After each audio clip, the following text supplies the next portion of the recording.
አንድ ቦታ ላይ የዛሬውን የክርስቲያኖችን እምነት የገለጸበት ቦታ አለ። እሱም አብ ወልድ መንፈስ ቅዱስ አንድ አምላክ ናቸው የሚል ቃል ተናግሮ ያውቃል።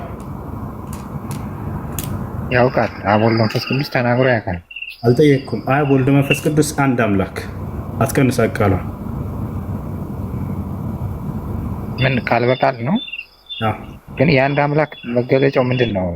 ሰዎች ወደዛ እንዲሄዱ ነው አይደል? ስለዚህ ደቀ መዛሙርት አድርጓቸው ብሏል። ወደዛ ሰብስቧቸው ብሏል። አብ ወልድ መንፈስ ቅዱስ አንድ አምላክ ብሎ ገልጿል ወይ? ወይንስ አንድ አምላክ ያለው አብን ነው? መጽሐፍ ቅዱስ ላይ ብሏል። አንድ አምላክ አብን ነው ብሏል። ግን አብን ሲል ከወልድ ነጥሎ አይደለም። አንደኛ ቆሮንቶስ ላይ ብሏል። ነገር ግን አብ ብቻውን በዛኛው ጥቅስ መሰረትም አብ ብቻውን አምላክ ነው አላለም። ከወልድ ተለይተው ያልጠየቀውን ራስን እየጠየቅ አትመልስ። ገብቶሃል? ሳር ስለዚህ አብ ወልድ መንፈስ ቅዱስ አንድ አምላክ ብሏል ወይ? ኢየሱስ ክርስቶስ አንድ ቦታ ላይ አላለም። ነገር ግን አንድ አምላክ ብሎ የሚገልጸው ኢየሱስ ማንን ነበር ከተባለ አብን ነው። አንዲትም ቦታ ላይ የቱ ጋር አንድ አምላክ ብሎ የገለጸው የቱ ነው? ለምሳሌ ዮሐንስ ወንጌል ምዕራፍ 17 ቁጥር 3 ላይ ብቸኛ አምላክ ይላል። አንድና ብቸኛ እውነተኛ ኢየሱስ ክርስቶስ ራሱ እኮ ማን ነው? አብ ሲል እኮ ወልድን ነጥሎ አይደለም። ብዙ ቦታ ላይ ተናግሯል። ብቻውን ያለ አንድ አምላክ አብ አለን ብሏል። ነገር ግን በእርሱ በኩል የሆነ ደግሞ ኢየሱስ ክርስቶስ አለንም ብሏል። እሱን አይደለም የጠየቅኩት። አንድ አምላክ ብሎ የሚገልጸው ግልጽ ነገር ነው። አንድ አምላክ ብሎ የሚገልጸው ኢየሱስ ክርስቶስ አብን ነው። አንዲትም ቦታ ላይ ግን አብ ወልድ መንፈስ ቅዱስ አንድ አምላክ ብሎ የተናገረበት ቦታ የለም መጽሐፍ ቅዱስ ላይ። የዛሬው ክርስቲያኖች እምነት በክርስቶስ አንደበት አልተነገረም፣ አላስተማረም። ይህን ይመስላል። ጥምቃችሁ ደቀ መዛሙርት አድርጎ አላለ። ሶስቱንም አካላት ጠርቶ ነው። ከወልድ ነጥሎ አይደለም። አብን አይደል ደቀ መዛሙርት አድርጎ ያለው። ጥያቄ አብ ወልድ መንፈስ ቅዱስ ምን ማለት ነው? በአብ ስም ብቻ ያላለው በአንዱ እንደዛ ብሎ ሐዋርያቶች እንደዛ ብለው አጥምቀዋል። በአብ በወልድ መንፈስ ቅዱስ ስም አጥምቀዋል። ስለ ጥምቀት እናውራ። እሺ ያለው አውርተዋል፣ አጥምቀዋል ሐዋርያቶች በአብ በወልድ መንፈስ ቅዱስ ስም ወይንስ አላጠመቁም? እንጃ በኢየሱስ ስም አጥምቀዋል። እንደዛ ነገር አይቻለሁ። ጎበዝ ልጅ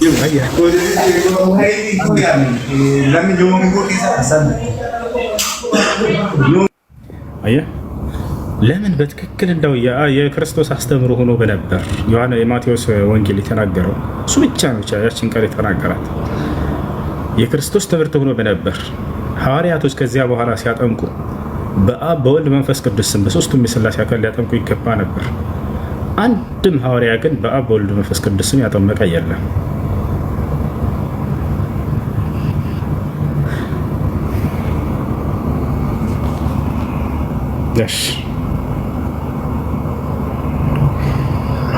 እሺና እኮ ማቴዎስ ወንጌል ላይ ያለው ምንድን ነው?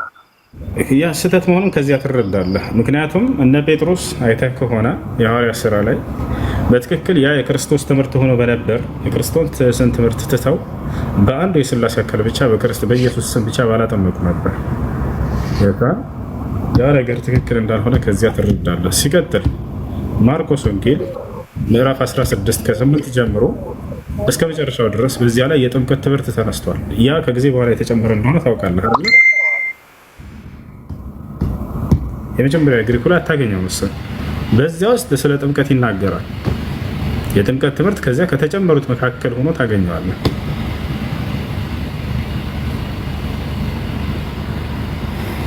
አይ ስለ ጥምቀት ያን ያክል እንትን የለም።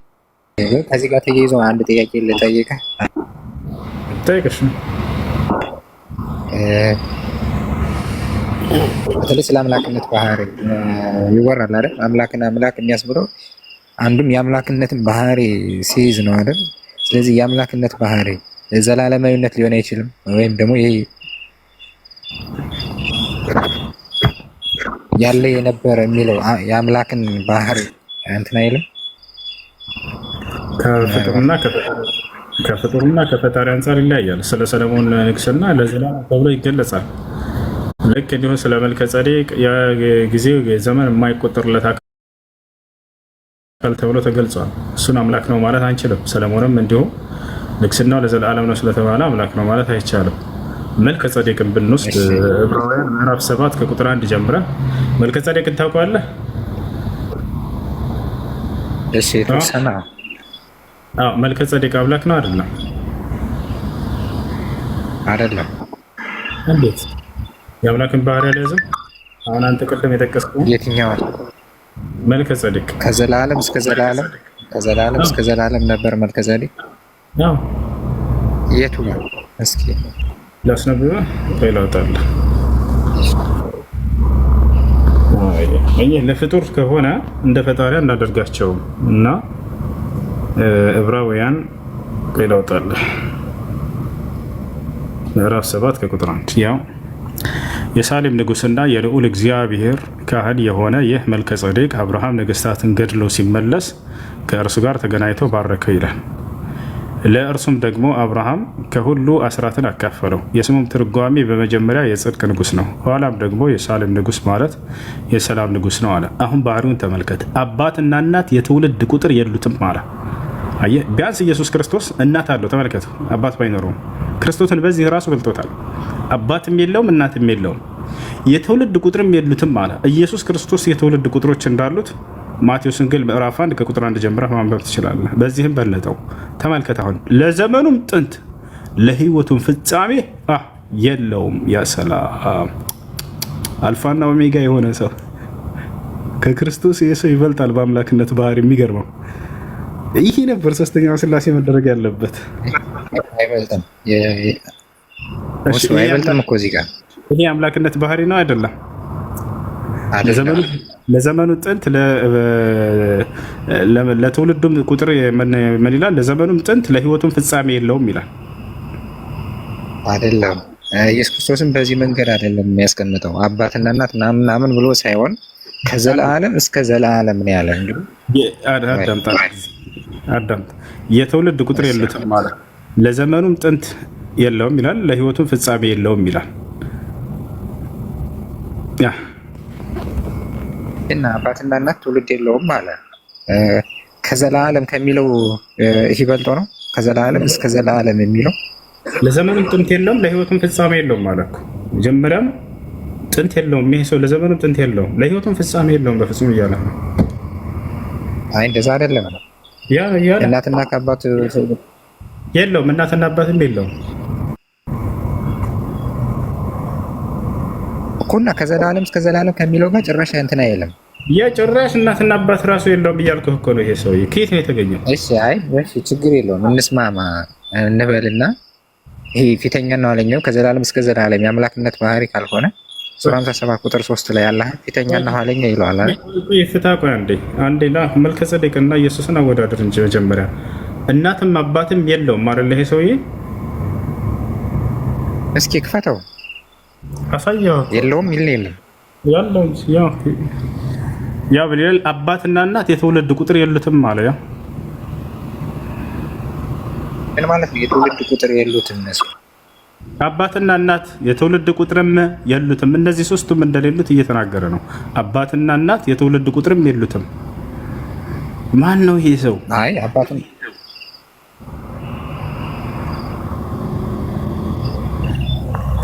እስኪ ቆይ እስኪ አንዴ እስኪ መልሰው እስኪ አንዴ ያው በእግዚአብሔር ልጅ ተመሰለ ለዘላለም ካሁን ኖሮ ሆነ። እሺ በእግዚአብሔር ልጅ ተመሰለ ይላል።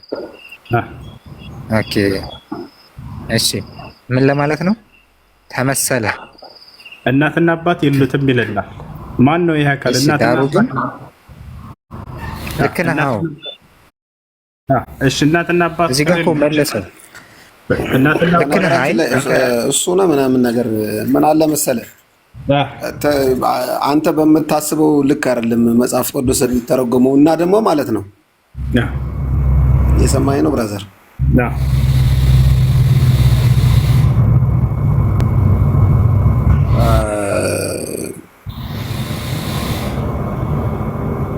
ትክክለኛ እምነት መሆኑን እስኪ አስረዳኝ። ሙስሊም እውነተኛና ትክክለኛ እምነት መሆኑን እንደዚህ ብለህ አስረዳኝ። ለምን እንዳልኩ ታውቃለህ? እኔ በደንብ እየተረዳሁት ነገር አለ። ሙስሊም አይደለሁኝም፣ ግን ከሙስሊም ጋር አድጌያለሁ። ሁሉ ነገር አውቀዋለሁኝ። አሁን ደግሞ በብዙ አይነት መልኩ ብዙ መረጃዎች ስላሉኝ እውነተኛውን አምላክ እውነተኛውን ክርስቶስን አምኜ መኖር ሰው ነኝ። ጀነራሊ እውነታውን ስነግርህ ማለት ነው። እና እፎይ ቤት ገባ ነበር፣ ከዛም ብዙም ቦታ ገባ ነበር እና ብዙ ጥቅሶችን እንደውም ኮሜንት አድርጌ ምናምን ነገር አሳይቶኛል እፎይ። እኔ አልገባኝ እና ልል የፈለኩት ምን እንደው ታውቃለህ? አይሚን ሰው የሚያድነውን የሚያውቀው ራሱ ነው አይደል? አንተ የሚያድንህ አላህ ነው ካልክ አላህ ነው። ግን እኔ ደግሞ አሁን ኦርቶዶክስ ነኝ። ኦርቶዶክስ ደግሞ እውነተኛና እውነተኛ አምላክ ነው ያልኩበትን ነገር ስላመንኩ እየኖርኩኝ ነው። በአጠቃላይ ግን አሁን ላይ ትርጓሜህ ትክክል ስላልሆነ ለዚህ ደግሞ እርግጠኛ ሆኜ ልንገርህ፣ አንድ እውነት ልንገርህ። መብትህ ነው የፈለግከውን የማመንም ያለማመንም መብትህ ነው ወንደሰን። ስለዚህ ግን ኮሚኒኬት አድርጉ እስኪ ከእፎይ ጋር ኮሚኒኬት አድርጉ። ወንደሰን ብዙ ጊዜ ጋብዞሃል ይመስለኛል። ኦንላይን ገብቼ ምናምን ከሱ ጋር እያወራን አንድ ሰዓዳ የምትባል ልጅ አሁን አስገባዋለሁኝ ብለህ አንተንና እየጠበቅንህ ነበረ። ወንደሰን አታዳምጭም እና ግን ልትገባ አልቻልክም። የሚያገናኝ ምናምን እያልክ እየተናገርክ ነበር። አሁን ኦርቶዶክስ ማን ያዳነህ? አንተን ማን ያዳነህ? ርዕስ ግን አቀይሩ። ያዳነህ ማን ነው? ወንዴ ወንድነት ወንዳለም ሄሎ ወንዴ ሰላም ነው?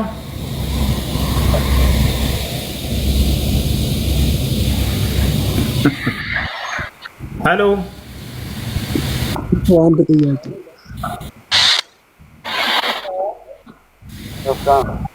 ክርስቲያን ካለ ድምፁን ከፍ አድርጎ ያናግረኝ።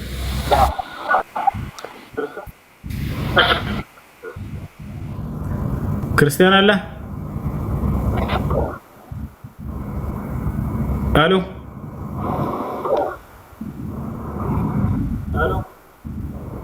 ይሰማችኋል? እሱ የኔ ጥያቄ ይሰማል። የኔ ጥያቄ ነበር። እሺ ጥያቄ ምንድን ነው? እንትን ወደ ራጋ መሄድ እንዴት ይታያል በሸሪያው ላይ? ራጋ ምንድን ነው? ራጋ ማለት አሁን አንድ ሰው ከገደለ በኋላ በሽምግልና ተብሎ በዘራችሁ እንደዚህ እንዳይመጣባችሁ ምናምን ነገር የሚባለው ነገር ምንድነው? ራጋ የሚሉት ምንድነው? ምንድነው? በዚያ ላይ ያለው እምነት ሰው ነው ግን አሁን ለምሳሌ አንድ ሰው ወይ ሰው ከፈነከተ ወይ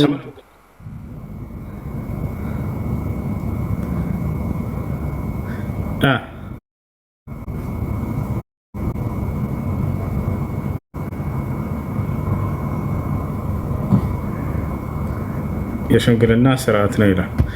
ከአላህ ውጭ ሌላ አካል የሚጠሩና የሚለመኑ ወይንም ደግሞ እነዚያ ነገራትን የማከናወን አቅም አላቸው ተብሎ የሚታመን ከሆነ እንደዚያ መሆን የለበትም።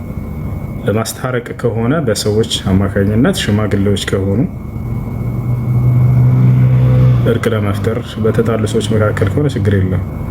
ጥያቄያቸውን በግልጽ እንትን ግለጹ ስትጠይቁ። እሺ ክርስቲያን ካለ ጥያቄ ያለው መግባት ይችላል። ማንኛውም ስለ እስልምና ጥያቄ ያለው ካለ ገብቶ ይጠይቅ። እሺ ክርስቲያን ካለ 3 ቁጥርን ይጻፍና አስገባቸው።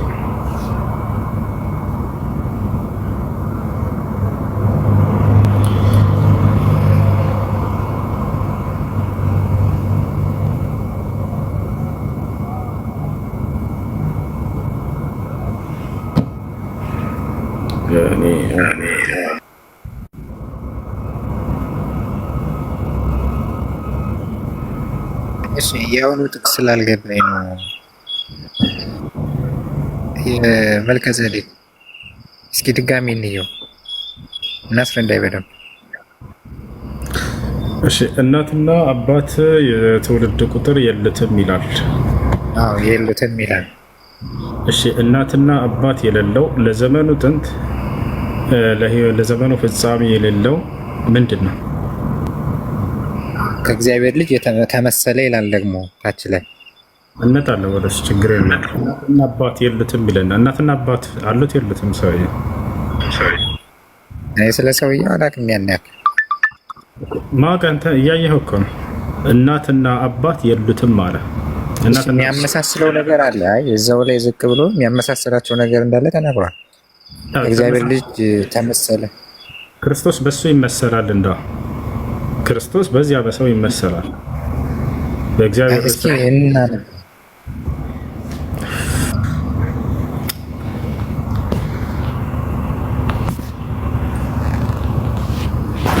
ያ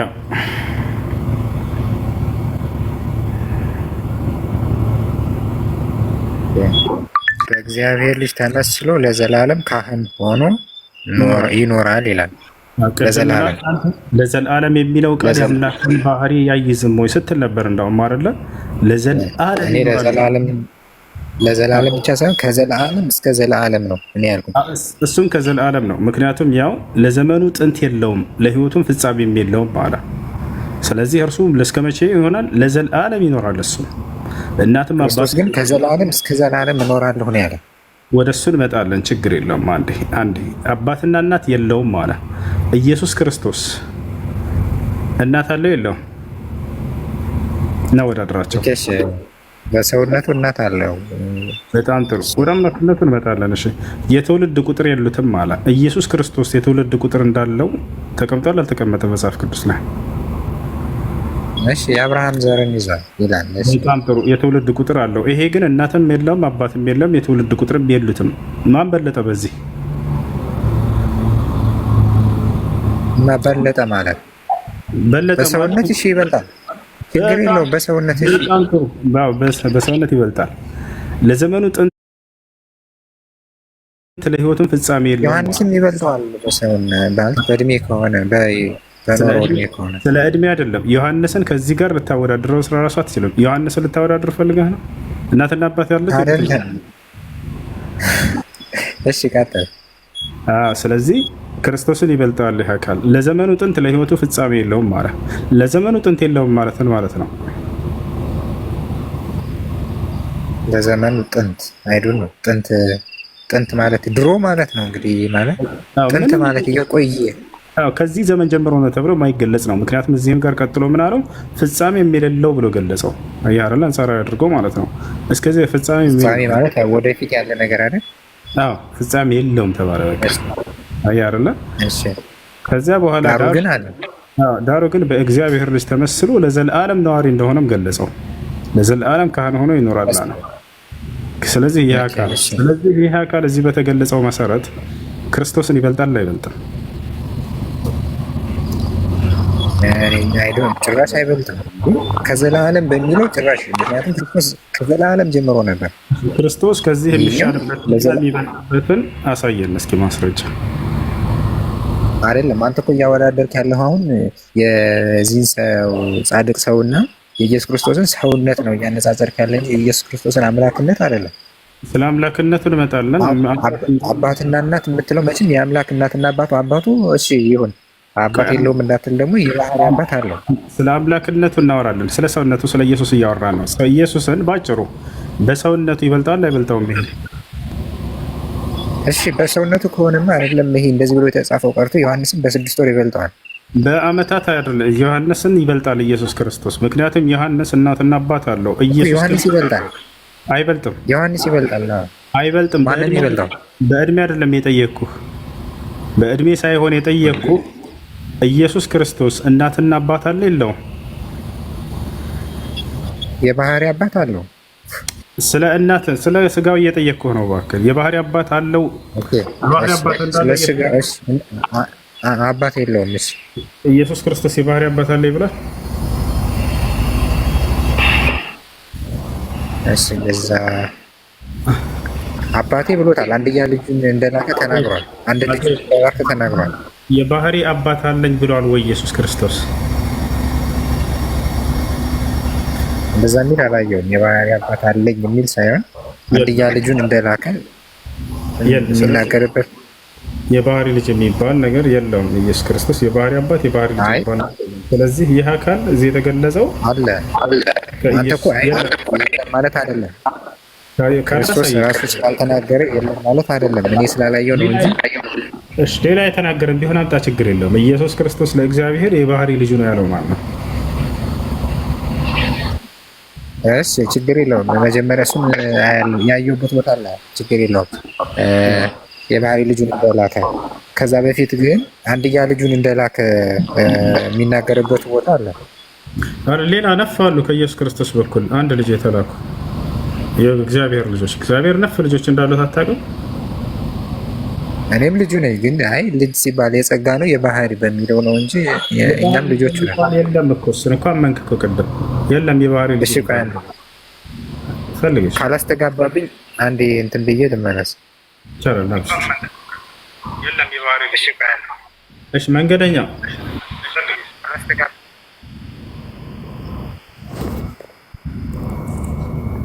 መንገደኛው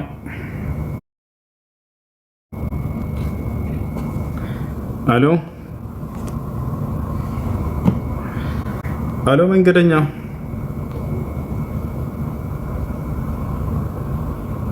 ሃሎ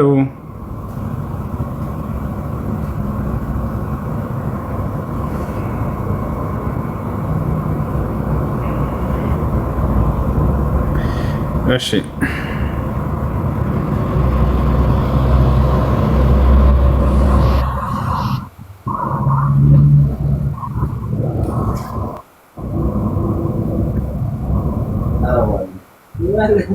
እሺ ጥያቄ አላችሁ ገባችሁ? እሺ ገብተው ጥያቄ ከሌላችሁ አውርዳቸው። አድሚኖች አድሚን ሄዳ ዝምት እሱ ሰላም አለይኩም። አለይኩም ሰላም። ጥያቄ ነበረኝ እሱ አንድ ሰው ሻወር ቤት ገብቶ እና ራቁትን ውዱ ማድረግ ይችላል? ይችላል። ምንም ሳይለብስ ይችላል። ላኪን ለፍተ በላጩ አፍረት ገላውን የሚሸፍን ልብስ ለብሶ ውዱ ቢያደርግ ነው። ነገር ግን ይችላል። ሐራም ነው። እሺ ሹክራን። እሱ አፈ አሰላሙ አለይኩም። ሙሱ ሰላም።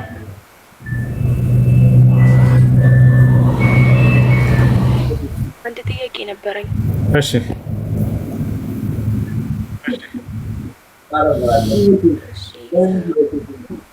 የሆነች ጓደኛዬ እናት ናትና ማለቴ የሆነ እንትን ሲባል ሲህር ተደርጎባት ነው ተብሎ ሲቀራባት ሲህር ነገር ነው ተብሏል። ለዛ ያ ነገር የሚያስፈልግ በቃ የሆነ ወደ መጥፎ ነገር የሚመራት ሶላት ቀጥ አድርጋ ትሰግድ ነበር፣ አስተካክላ ትሰግድ ነበር። ያው ማበላሸት ጀመረች።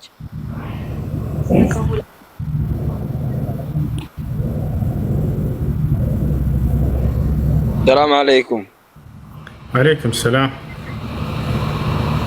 እሱ ማናይ ማይቶ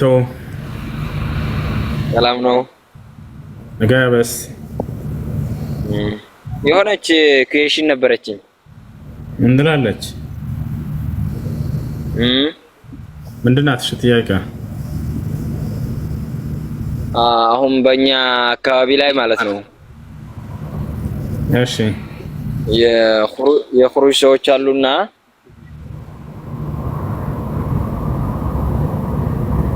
በአካባቢው ያለ ማህበረሰብ ሁሉ ኹሩጅ ይወጣል። እሺ እና ስለዚህ ነገር እስኪ ትንሽ ኢልሙ እንድሰጠን ነበር። እሺ ኹሩጅ ማለት ዳዕዋ ለማድረግ ስለመውጣት ለማለት ፈልጎ ነው። እንደማችን ዳዕዋ ለማድረግ መውጣት ይቻላል ወይስ አይቻልም ነው? ዳዕዋ ለመውጣት ይቻላል፣ ግን መስፈርቶች አሉት። የዛቻዋን መስፈርቶች አሉት። ምን ናቸው? የመጀመሪያው መስፈርት ምንድነው? እውቀት ነው። አንድ ሰው ወደ እስላም ሰዎችን ጥሪ ያደርጋለሁ ካለ እውቀት ሊኖረው ይገባል። እና የነቢዩ ሰለላሁ ዐለይሂ ወሰለም ሰሃቦች ዳዕዋ እንዲያደርጉ ወጥተዋል፣ ኹሩጅ ወጥተዋል። ይቻላል፣ ግን መስፈርቶች አሉት ነው።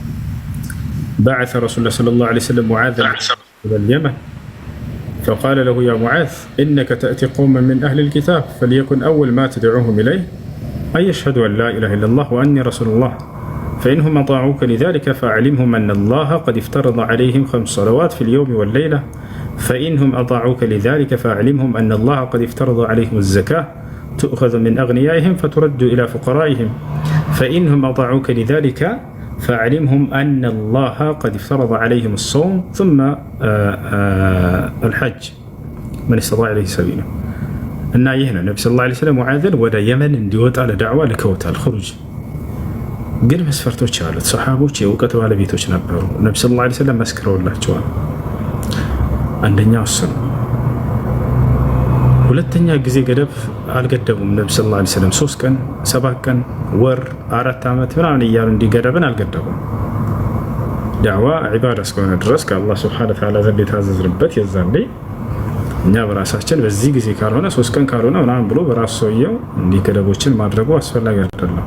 ነቢ ሰለላሁ ዐለይሂ ወሰለም አልገደቡትም። ያ ዛሬ ላይ ግን እየተደረጉ ያሉ የኹሩጅ መንገዶች እስከተባለ ጀማዓት ተብሊግ እንዳያደርጓቸው هذا مخالف لما كان عليه النبي صلى الله عليه وسلم واصحابه ለምን ከተባለ ተመልከቱ ጀማዓት ተብሊግ ዛሬ አንድን ሰው ከሽሻ ቤት ከጫት ቤት ምናምን ተወበት ይሉታል። ማሻአላህ ጥሩ። ችግሩ ምንድነው? ነገ ዳዕዋ ውጣ ይሉታል። ኹሩጅ ምን ነበር ሊያደርገው የሚገባው ከተባለ ና ተማር ስለ ዲንህ። ከዛ በኋላ ከቀረ ከተማረ በኋላ ይወጣል ዳዕዋ ለማስተማር ይደርሳል። ችግር የለም።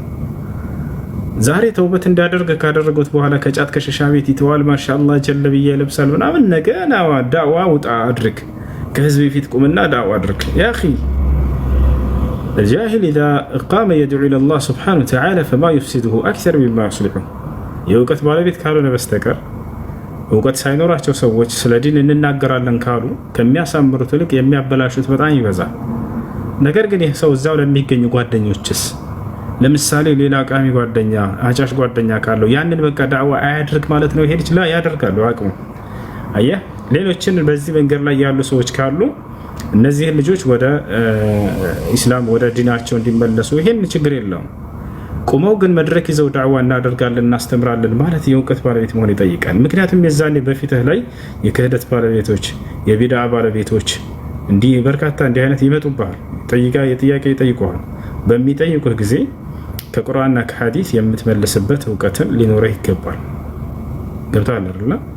ያ ነው እና እንዲቀሩ ነው መጀመሪያ መከር ያለበት። ቁል ሃዚሂ ሰቢሊ አድዑ ኢለላህ ዐላ በሲረቲን አይ ዐላ ዒልሚን ሚነል ኪታቢ ወሱነህ። በእውቀት መሰረት ካልሆነ በስተቀር ያለ እውቀት ሰዎችን ዳዕዋ እናደርጋለን ማለት ይሄ ተገቢ አይደለም። ይሄ ነው እሺ።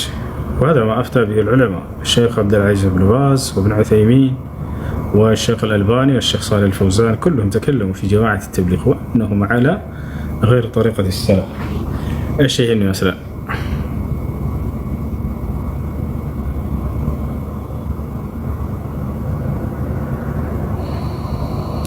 ሌላ ጥያቄ ያለ ሰው አለ? ሁሱኔ ጥያቄ አለኝ። እሺ ጥያቄሽ ምንድን ነው? እንትን ቁርአን ላይ ማለት ነው ፈጠርን ወደኛ እንመልሳቸዋለን እንቀሰቅሳቸዋለን ነን የሚለው እንትን ቃል እሺ ወይም ፊደል ነው የሚባለው እሱንና ሌላ ደግሞ ከአባ መቼ ነው የተገነባው? ለመጀመሪያ ጊዜ ማለት ነው። እሺ ፈጠርን የሚለው አላህ ሱብሓነሁ ወተዓላ ለምንድነው ነው? ብዙ ሰው የሚመስላቸው እዚህ ቦታ ላይ አላህ ሱብሓነሁ ወተዓላ ብዜት ያለው ይመስላቸዋል። ይሄ ስህተት ነው። አላህ ሱብሓነሁ ወተዓላ እርሱ ብዜት እንደሌለው ቃል በቃል በቁርአን ላይ ተናግሯል። በቁርአን ላይ ተናግሯል። እርሱ ስንት ነኝ ብሏል? አንድ ብቻ ነኝ ብሏል። ቁል ሁወ አላሁ አሐድ በል እኔ አላህ አንድ ብቻ ነኝ አለ። እርሱ በማንነቱም በምንነቱም አንድ ብቻ ነው። ገብታችኋል አይደል? እርሱ አንድ ብቻ ነው። ይሄ ነው ቢአስማኢሂ ወሲፋቲሂ በስሙም በባህሪያቶችም እርሱ አንድ ብቻ ነው። ለእርሱ በፍጹም አጋር እንደሌለው ብዙ ቦታ ላይ ተናግሯል። ታዲያ እኛ እያለ የሚናገር አላህ ስብሐነሁ ወተዓላ ለምንድን ነው ከተባለ ቁርአን እንደ አረበኛ ቋንቋ እንደ መውረዱ መጠን በአረበኛ ቋንቋ አነጋገር እኛ የሚለው ለምን ዓላማ ይውላል የሚለውን ማወቅ አለብን። እኛ የሚለው እንደ አረበኛ ቋንቋ ለሁለት ዓላማ ይውላል። አንደኛ የብዜትኛነት፣ ሁለተኛ የግነትኛነት። የብዜትኛነት ማለት የመጀመሪያው ለምሳሌ ብዙ አካሎች ሆነው አንድን ስራ ሰርተው ከሆነ ከመካከላቸው አንዳቸው ያን ስራ በሚያቀርብ ጊዜ እኛ የሰራነው ስራ ብሎ የሚናገረው ማለት ነው። ለምሳሌ 10 ተማሪዎች ከክላስ አሳይመንት ስሩ ተባሉ። ሰርተው መጡ። ልክ ሊያቀርቡ ሲሉ አንደኛው ሲወጣ ምን ይላል? እኔ የሰራሁት አሳይመንት አለ አይልም። እኛ የሰራነው አሳይመንት ይላል ብቻውን ሆኖ ማለት ነው። ይህ የብዜትኛነት ይባላል። ብዙ አካሎች ሆነው አንድን ስራ ሰርተው ከእነርሱ መካከል አንደኛው ሁሉንም ወክሎ ወጥቶ ሲናገር እኛ ብሎ የሚገልጽበት ይህ የብዜትኛነት ይባላል። ሁለተኛ ደግሞ የግነትኛነት የሚባለው ነው። ይህ ማለት ደግሞ አንድ አካል ብቻውን ሆኖ ገናና ስራዎችን ታላላቅ ስራዎችን ሰርቶ ክብሩንና ልቅናውን ለመግለጽ እኛ የሰራነው ስራ ብሎ የሚናገረው። ይህን መንግስታቶች ብዙ ጊዜ ይጠቀሙበታል። ነባቸዋል። ለምሳሌ በቁርአን ላይ ለሌላ አካሎች ይህን የተጠቀማሉ ወይ ብቻቸውን ሆነው? አው ነፋሉ። ለምሳሌ ንጉስ ሰለሞን ሱለይማን አለይሂ ሰላም ንጉስ ነው አይደለ? እርሱ ስለ ራሱ ሲናገር እኛ እያለ ነው የሚናገረው። ብዙ ሆኖ ነው ወይ? ላ አይደለም፣ ብቻውን ነው። በሱራ ነምል ላይ ታገኛላችሁ። ምን ይላል? ወቃለ አልሐምዱሊላህ አለዚ ወዑሊምና መንጠቀ ጠይር ይላል። ተስተማርን አምላክ አላህ አስተማረኝ ሳይሆን የሚለው አስተማረን እያለ ይገልጻል። ራሱን በብዜት ነው እያለ አሁን በገለሻት ቃል መሰረት ይገልጻቸዋል። ኸድር ከሙሳ ጋር የነበረው ሱረቱል ከህፍ ላይ ታሪኩን ታውቃላችሁ። ፈኸሺና አንዩርሂቀሁማ እያለ ይናገራል። ፈኸሺቱ ፈራሁኝ ሳይሆን ፈራን እያለ ራሱን በብዜት ይገልጻል። ፊርዓውን ከንጉሶች መካከል አንድ ንጉስ ነው አይደለ? በሱረቱ ሹዓራ ላይ ምን ይላል? አለም ኑረቢከ ፊና ወለቢስተ ፊና ሚን ዑምሪከ ሲኒን እኛ እያለ ይገልጻል። ስለዚህ አምላክ አላህ ስብሐነሁ ወተዓላ ደግሞ የንጉሶች ንጉስ የሆነ ሁሉን ነገር ያስገኘ እነዚህ ገና ፈጥሮ ያስገኘ የሆነ አምላክ እኛ ቢል የሚደንቅ ነገር አይደለም። ገብታችኋል? ስለዚህ አላህ እኛ የሚለው በምኑ ላይ ነው ከተባለ በስራዎቹ ነው፣ በጸጋዎቹ ላይ እና በስራዎቹ ላይ ነው። ልብ በሉ። በማንነቱ ላይ እኛ ይላል ወይ? ላ አይልም፣ በፍጹም። ገብታችኋል?